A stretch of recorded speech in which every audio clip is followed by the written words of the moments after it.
بسم الله الرحمن الرحيم. الحمد لله كفى وسلام على عباده الذين اصطفى. أما بعد فأعوذ بالله من الشيطان الرجيم. بسم الله الرحمن الرحيم.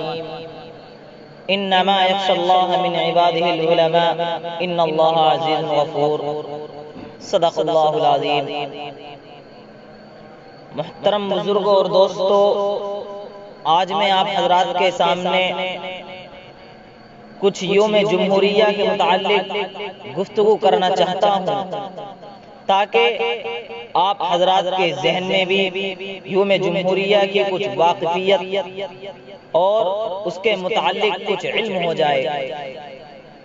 پورے اطراف ملک میں یہ آواز گونج رہی ہے اور یہ صدائیں لگائی جا رہی ہے کہ آزادی ہند کی لڑائی صرف ہندوؤں نے لڑی ہے، لہذا ہندوستان ہندو راشٹر ہے. اسی لیے کبھی آج RSS بجرنگ دل شیو سینا جیسی تنظیمیں مسلمانوں کے خلاف زہر افشانی کرتے ہوئے نظر آ رہی ہیں، تو کہیں ساکسی مہاراج کی گندی فہم دینی اداروں کو دہشت گردی کا اڈا ثابت کرنے کی ناروا کوشش کر رہی ہیں. میں پوچھنا چاہتا ہوں حکومت سے کہ جب ہندوستان کی سرزمین پر انگریز کا تسلط ہوا، جب ہندوستان کی ایمان کا سندور کھرچا جا رہا تھا، خوبصورت عمارتوں کو مسمار کیا جا رہا تھا، عزت و آبرو کو پیروں تلے کچلا اور رودا جا رہا تھا، وہ کون تھا جو اس ملک کی عزت بچانے کے لیے اپنا لہو بہا رہا تھا؟ آج تم ہم سے سند وفا مانگتے ہو اور سورج سے زیادہ روشن تحریک آزادی میں ہمارے کردار کو مشکوک نگاہوں سے دیکھتے ہو تو سن لو، احسان فراموش تم ہو کہ آزادی کی پرسکون فضائیں تمہیں ہم نے دی ہے. ہم آج بھی ملک کے محافظ اور رکھوالے ہیں.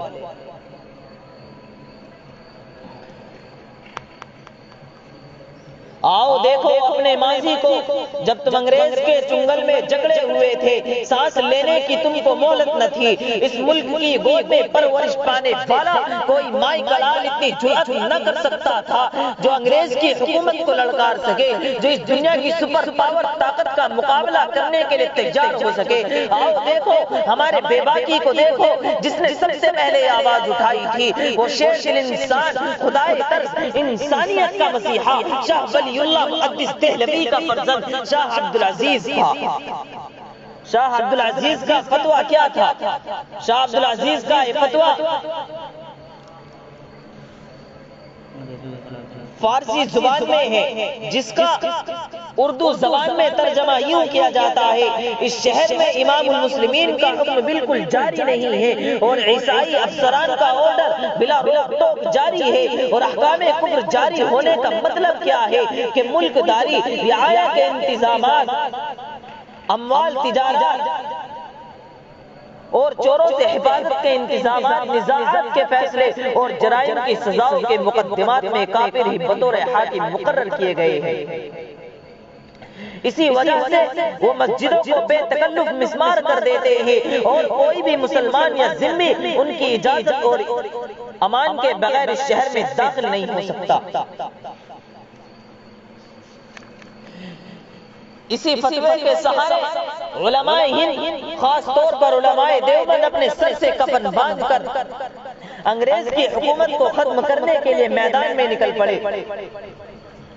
پھر تاریخ نے دیکھا کہ علماء کو توپ کے منہ پر باندھ کر گولا داغ دیا جاتا،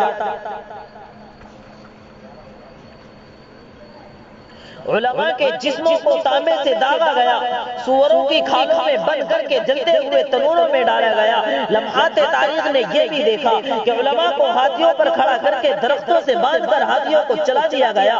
لاہور کی مسجد کے صحن میں انگریز نے پھانسی کا پھندا تیار کیا اور ایک ایک دن میں 80 علماء کو پھانسی دی گئی.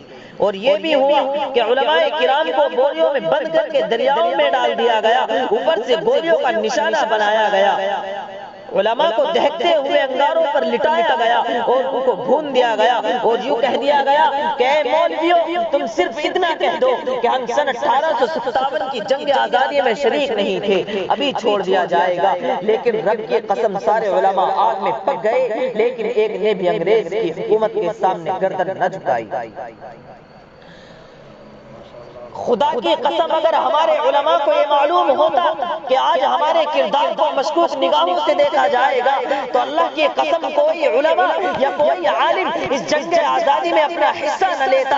لیکن آج تم ہمارے کردار کو مشکوک نگاہوں سے دیکھتے ہو اور ہم سے یہ کہتے ہو کہ ان کو پاکستان چلا جانا چاہیے، تو یاد رکھ لو کہ جب تک ہم اس ملک میں ہندوستان میں ہیں تب تک تم ہمارا بال بیکا نہیں کر سکتے، اس لیے کہ ہمارے سروں پر ہمارے علماء کا ہاتھ ہے۔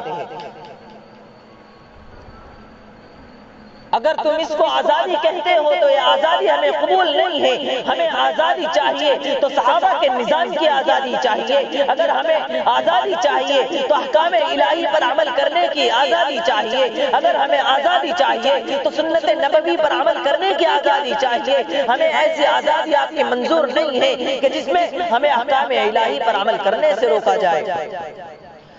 اپنے